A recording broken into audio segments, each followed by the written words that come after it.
Croeso I cyfarfod ac ynlluniau. Welcome to the Planning, Regulating and Licensing meeting on Wednesday, the 13th of March. We first go on the agenda.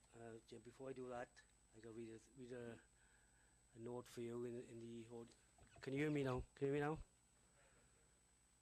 Sorry? Some saying yes, some saying no.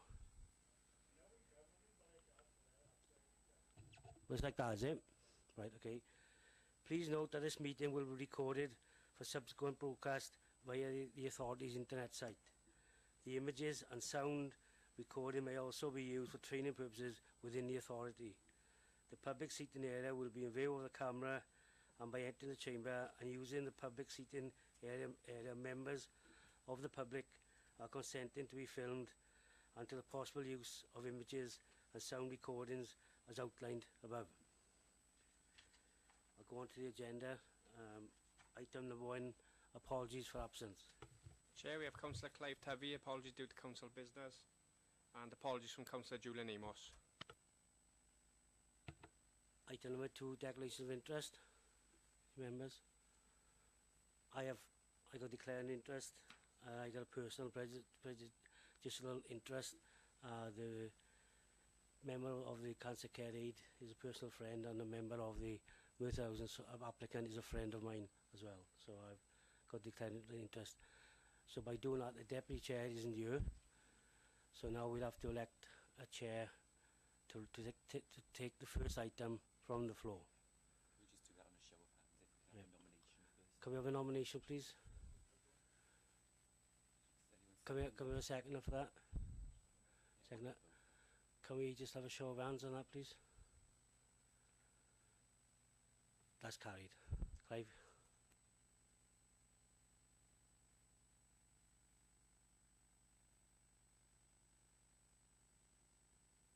We'll go on now to item 3, which is the fact-finding visits. Item 3 is a planning regulatory fact-finding visit of land of an Iron Crescent, Town Road in Merthyr Tydfil. Members, any questions on that? No? Any comments? Somebody move that, please. Second, please. I second that, Chair. Okay. Can we just put that to the vote, please?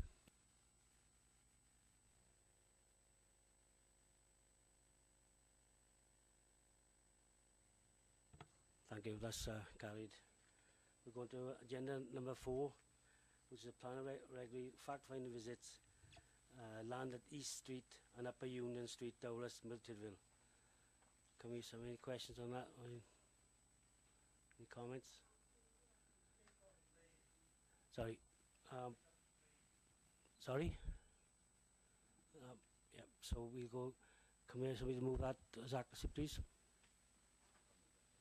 Move by Karen Gill. No second, please. Can we show put that to vote and show of hands, please? No, sorry, vote on the screen. That's carried. Right. I'll have to leave the chamber now. Thank you much. Clive?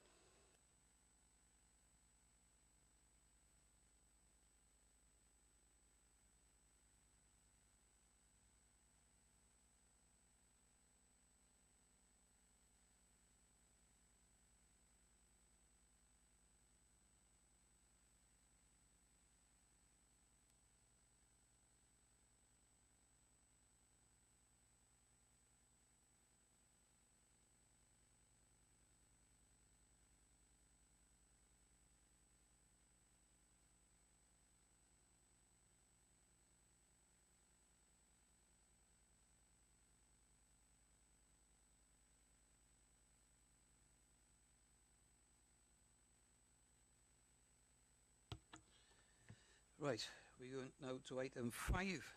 That's the application P/18/0330, land at East Street and Upper Union Street, Dowlas, Merthyr Tydfil, and that's to consider the report of the Deputy Chief Executive.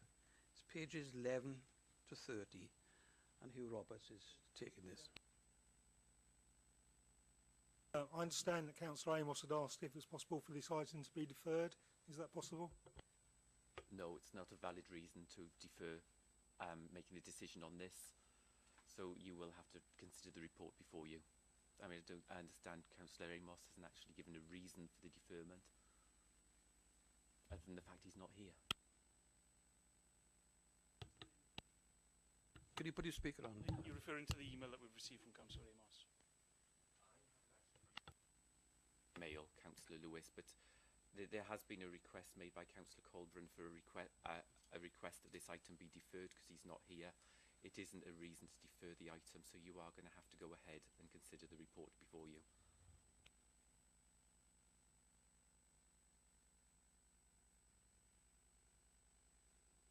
Okay. Could we possibly read Julian's email? You said there's no reason, but you haven't seen the email. You can read the email, yes. Okay, if that's okay with the rest of the committee, yeah. With regard to the above application, this is P/18/0330 land at East Street and Upper Union Street, Dowlais, Merthyr Tydfil. A letter was sent out to residents regarding a modification to the curb at the rear of Bryn Mawr/East Street. The Planning Department have written to residents, giving them 7 days to reply. Given the sensitivity of the proposal, I would like residents to have more time to respond, and indeed myself and my fellow ward colleagues to consult them. That's the reasons given. So it's basically regarding a modification to the curb at the rear of Bryn Mawr/East Street. Has the Planning Department given sufficient time, I guess the question is. Yeah, thanks, Councillor Lewis. The consultation for 7 days was based on obviously following the site visit. We understood that there was a number of concerns from local residents that the width of East Street wouldn't take two-way traffic, and as a result of the development would harm highway safety. So we went back to the applicants with that information and suggested reducing the width of the footpath, which is shown on the application there. You can see, sorry, so that was the original proposal. The footpath at that location was 2 meters in width, and it's changed to 1.5 meters in width with the amended plans. So that increases the width of the carriageway from 4.2 meters as originally proposed to 4.7 meters. It wasn't necessarily a reason we had to consult with local members of the public on, because it was a benefit to the scheme, but we decided to let them know that there was an improvement in the highway's width, which hopefully would overcome some of their concerns. So it was more of a letter to say we have got these amendments based on your comments from the site visit. We've improved the scheme, we've improved the highway, both for the benefit of residents and those using the site in the future. So it was more of a notification exercise rather than coming back with responses to that consultation, albeit they could have done that. The only thing I would say is quite clearly the recommendation before members was for permission with the previous highways arrangements. And therefore, if members wanted to go back to those original highways arrangement, we could consider the application based on those grounds. However, this is quite clearly an improvement to the scheme that allows traffic to pass easily, and given the concerns of local residents that larger vehicles were mounting the site, this overcomes that concern by increasing the width of the carriageway. So it was, yes, it was consultation within 7 days, a quick consultation, but it was more a notification because it actually improves the development rather than makes it any worse. Councillor Lewis, Thank you, Chair. So ordinarily, there's no requirement to consult with members of the public in this instance? No, not given the benefits of the scheme. I think if we had amendments that caused problems from an immediate point of view or greater impacts, then we would certainly consult them with a period. I mean, this purely amendment came in to try to appease local residents' concerns with the width of the carriageway. We didn't have to go back to the to the applicants and ask them to change the plans. We did so based on the comments coming back from the local residents. So it's a process that we've gone through as officers, rather than the applicants coming back in and saying, oh, we've heard what's gone on in the site visit, can we change it? So it was pushed by officers because of the comments, valid maybe comments that come back from local residents. And we've done this to try and make things better for everyone in terms of two-way traffic in that location. Okay, you've heard the explanation from the planning officer, and you've also heard from the legal officer. And in the circumstances, I suggest that we deal with the application. Okay? Hugh. Thank you, Chair. Yeah, may have already said most of this, but the application was deferred from the committee on the 6th of February 2019 for a fact-finding visit which took place on the 27th of February. I think the site visit was extremely helpful for the reasons probably I've just given. Although issues such as loss of privacy, impact on the conservation area and the presence of Japanese knotweed are considered in detail in the original report, the concerns raised at the site visit related to the width of East Street and potential highway safety concerns, and these enabled officers have already said to seek enhancements to the original proposal. I've gone through recently just now the changes to the carriageway width and highlighted the benefits of the scheme. But as I said, the previous scheme was considered by officers and highways officers to be acceptable. So this scheme really enhances what we had there before by providing a 1.5 metre wide footpath, which is equally capable of allowing pedestrians to use and vehicles to use that highway. The site visit also enabled the trade centre.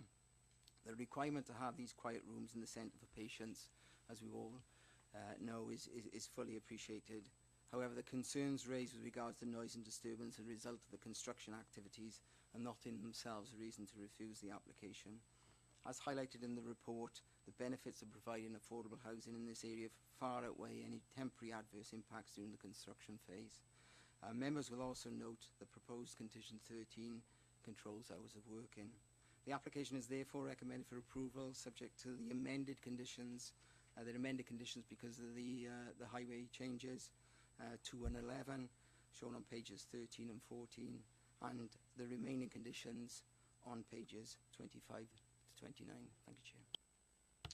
Thank you, Hugh. Questions from members? Councillor Lewis. Thank you, Chair. If there were to be deemed a loss of amenity to the Cancer-Aid site, is that a consideration and under planning law? Yes, the loss of amenity to any property is a consideration, yes. Okay. Any other questions? I've got one or two. In relation to page 23, under the heading ground conditions, I'll read this part of the sentence so you understand my question. It says, in this regard, the report recommends an intrusive site investigation be carried out to confirm the ground conditions and inform the appropriate foundation design. Could you perhaps explain, Mr. Roberts, the issue of an intrusive site investigation? Yeah, I think we've all seen the site and the slope on the site. So it basically means drilling down into the site to see what materials on the site, which will then inform what types of foundations need to go on the houses and the flats themselves. So it can be various types of foundations based on the material that they find within the site. And my other question is on page 24, and it's under the heading representations. It's the last dot there, and I'll read that as well. It says, to minimise any issues concerning pollution and fumes, i.e. dust, which may impact on the amenities of the surrounding properties during construction, a condition can be imposed to ensure a construction management plan is agreed. Could you perhaps explain exactly what a construction management plan entails?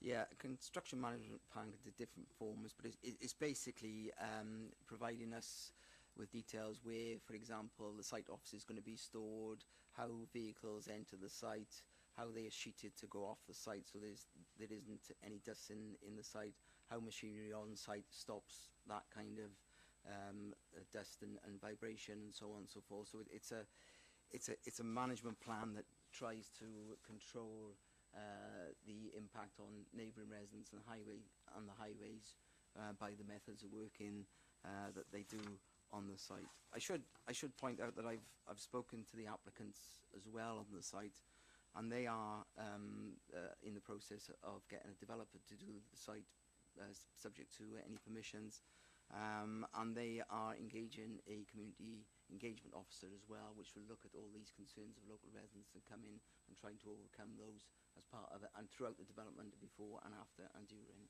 as well. So it's not unusual these days for big developers to get a community engagement officer, so there's someone there that the community go for and say, these are our concerns, how do we overcome them? Just give any more opportunities. Nobody else got a question? Not? Any comments?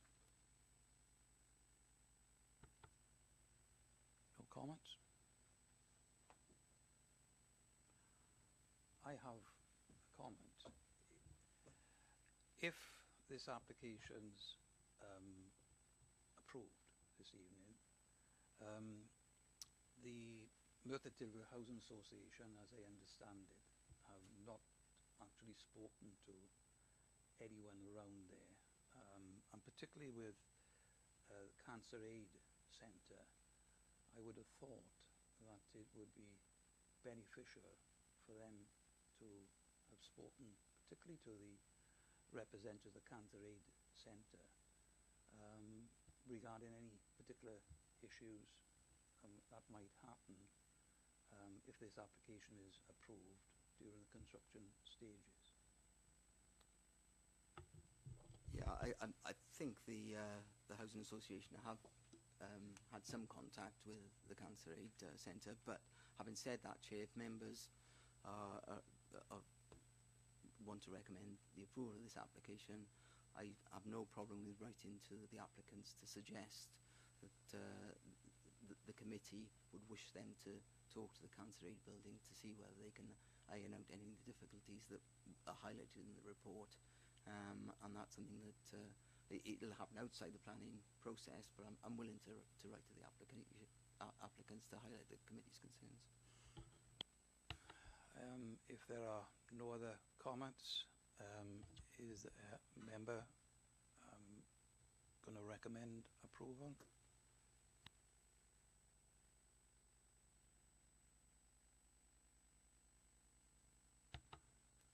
You have to decide on this application, and it has to be a mover and a seconder.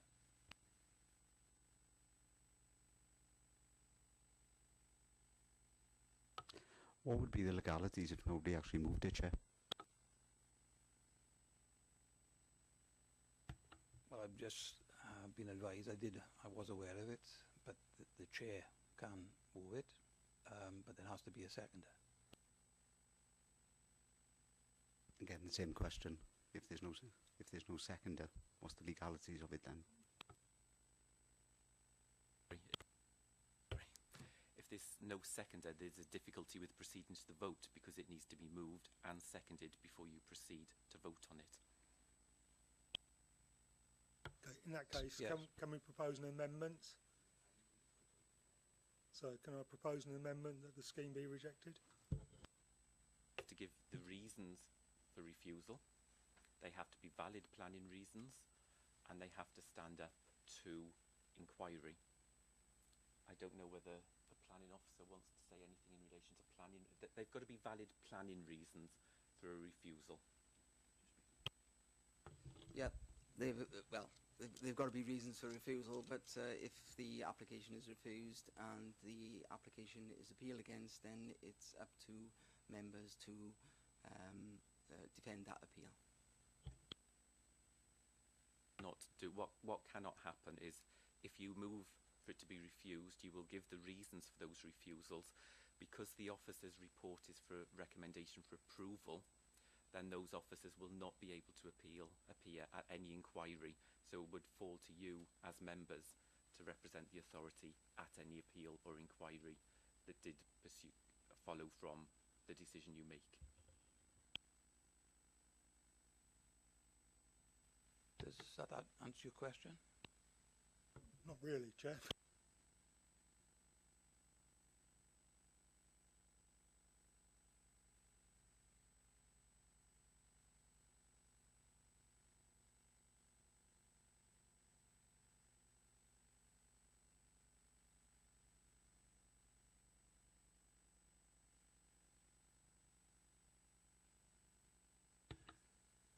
Members, I understand that, well, I'll move it.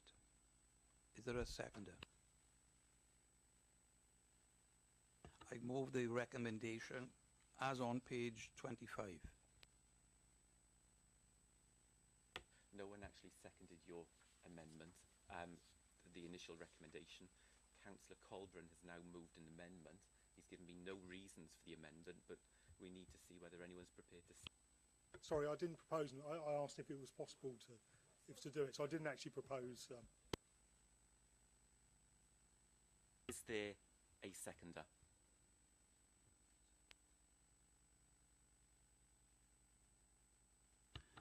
Right. It's been seconded by Councillor Lewis, and we will go to the vote.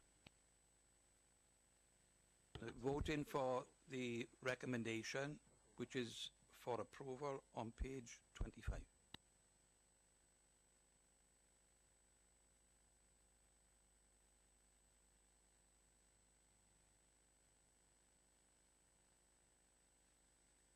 So that application has not been approved.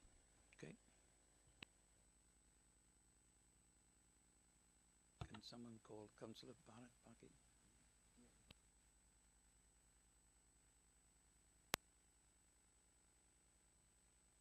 We now need, before Councillor Barrett comes back in, what is the reason for refusal?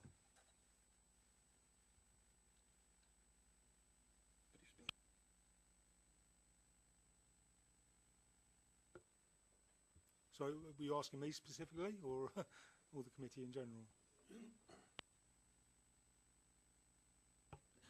Chair, I'd suggest that the potential loss of the amenities is pretty much a valid enough reason for us to have refused it. So just to confirm, potential loss of amenity. Can we add to that? It's not a business as such, is it? To organisations in the surrounding area. Just to confirm, these are your reasons, so you need to specify to us the precise wording of your reasons for refusal. Sorry, can you put your speaker on?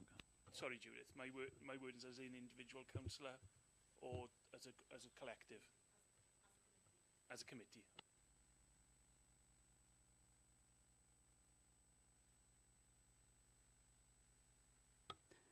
Can the committee have 5 minutes, Chair, to discuss, deliberate? Yep. Thank you. Yes. Councillors, I note there's a subcommittee of a committee taking place. Have you completed your deliberations?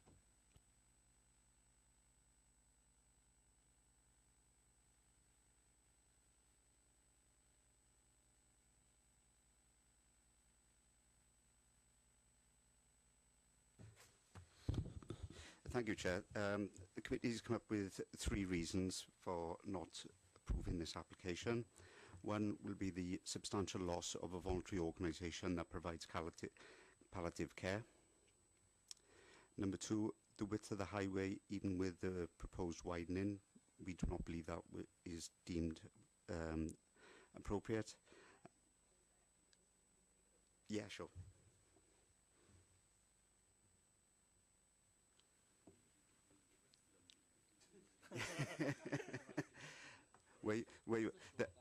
That was That's the end of part 2.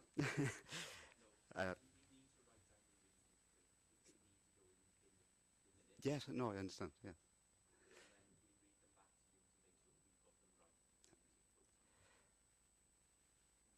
And do you want me to read the second one again? Yes, please. Width of the highway, even with the proposed widening, the committee does not deem it wide enough. Hold on.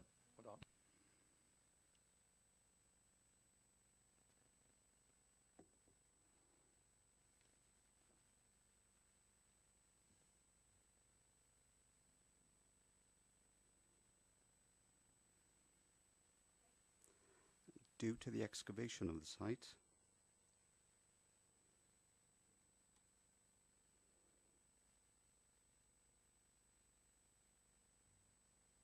the water runoff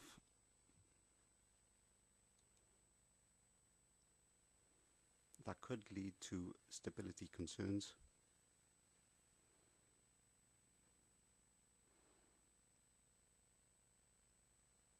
of the voluntary organisation and residential homes.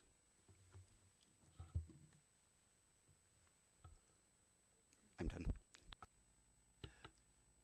You clear? Clear. So there's the first reason, which is the substantial loss of amenity, and then there's the second 2 reasons, which are technical reasons. One being the width of the highway, and the second is the site water runoff. Okay. Yeah. I wonder if it would be. Have you written that down, Councillor Gibbs? Scribbled it down. Right. Yes. We would normally do in these circumstances, we would bring it back to the next committee for you to confirm the reasons. It gives us the opportunity to write them out properly, and it will then come back to you. I do have to inform you, of course, that if you do go against the recommendation, then, as I said earlier, there is a likelihood that we may go to a public inquiry or written representations. I do need to know from you which of you will be carrying out that task on behalf of the decision you've made. And it's usually 2 or 3 of you.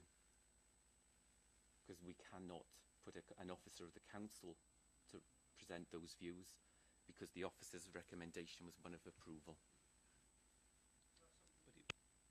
Hold on, put your speaker on. Sorry, Chair. Is that something that needs to be decided now, or would that be decided then when it comes back to committee? I don't see any reason why that can't be decided now. Yeah, but perhaps Councillor Amos might want to have some input into that process, so it might be best to wait until he was. He hasn't been part No. of the decision. As I understand it, it needs to be 2 or 3 of you who are present this evening. I'm quite happy to stand up, sir. Councillors, is there any other member who's... Councillor Gareth Lewis and Councillor David Chaplin. Okay.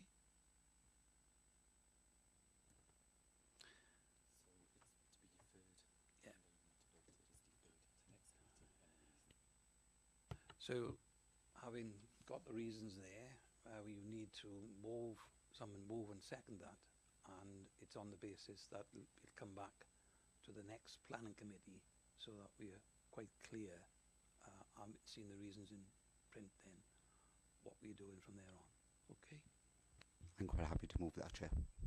Is there a seconder? I'll second, Chair. Councillor Chaplin. And you need to vote.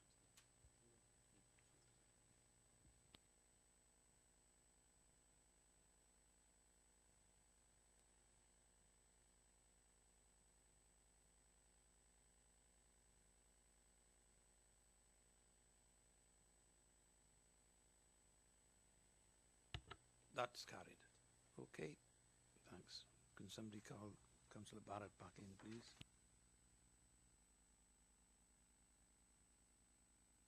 Thank you, Mohammed. We've gone to agenda number 6, land off Aneirin Crescent, Toynoiden. Consider report, Deputy Executive, and we'll go on to Hugh Roberts first. Thank you, Chair. This application was also deferred from the committee on the 6th of February 2019 for a fact-finding visit. This took place on the 27th of February 2019. The points raised at the fact-finding visit did not highlight any new issues that will alter the original recommendation. However, a letter has been received following the fact-finding visit from the occupier of 42 Jowett Avenue. The owner raises concerns about the impact of the construction phase of the development on her two autistic sons. Both boys are susceptible to noise and have negative reactions, and thus there is concern that the noise disturbance from the construction activities would significantly exacerbate their specific conditions. Although not a reason in itself to refuse the application, if Councillor Thomas, who provided me with the letter, and other members of the committee wish, I can copy the letter to the applicant so they can have a discussion with a neighbour and ascertain whether the programme of works could be tailored to alleviate some of the concerns of this local resident. I should also stress that these discussions would take place outside the planning legislation and will be a matter between the two parties involved. Recommended condition 6 relating to the hours of construction may also help. Therefore, the application is recommended for permission subject to the conditions highlighted on pages 37 to 41 of the report. Thank you, Chair. Members, any questions? Councillor Colvin. Thank you, Chair. Yeah, can you just highlight where number 42 is on the plan for me, please? That one there. How old are the children? I haven't got that information before me, I don't think. Unfortunately, that was included in the letter. I believe they're in the region of 7 or 8 and 11 or 12. Thank you, Councillor. Thank you. So presumably they're going to be at school during most of the time when the construction is taking place anyway. So it's not going to have an impact on them in that respect.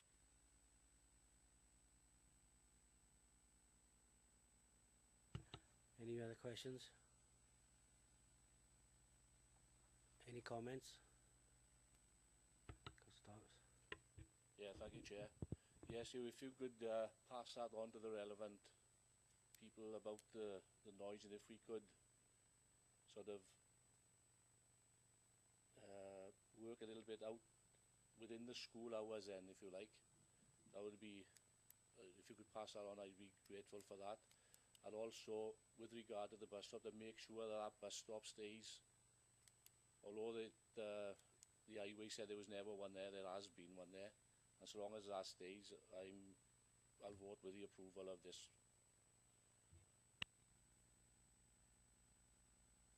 Any other comments, members? Councillor Gibbs. I'd just like to echo what Councillor Thomas has just said, taking into account the autistic nature of these two young boys. We do have to be mindful of the Discrimination Act and making reasonable adjustments to the residents around the area as well. Thank you. So, Councillor, was that to move the motion? I'll move. Councillor Thomas seconded. Put to the vote then, members.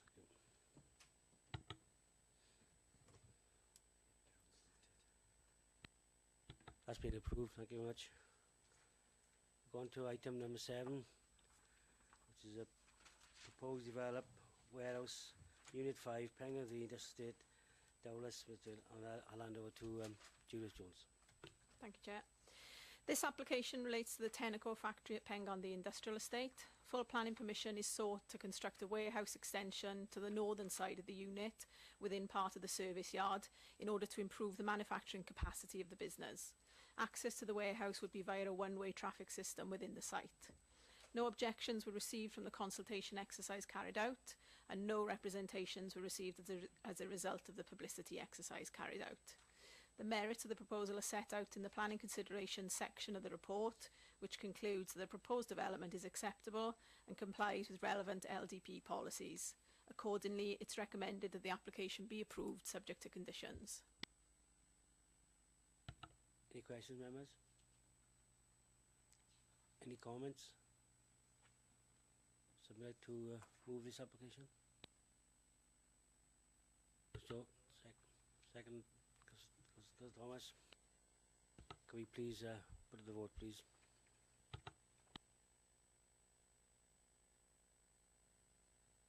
That's been carried. Thank you very much. Item number 8 to item 12, information reports. So, just move on, go on to item number 13. Any other business deemed urgent by the chair? I haven't. So, thank you very much for the meeting. Thank you.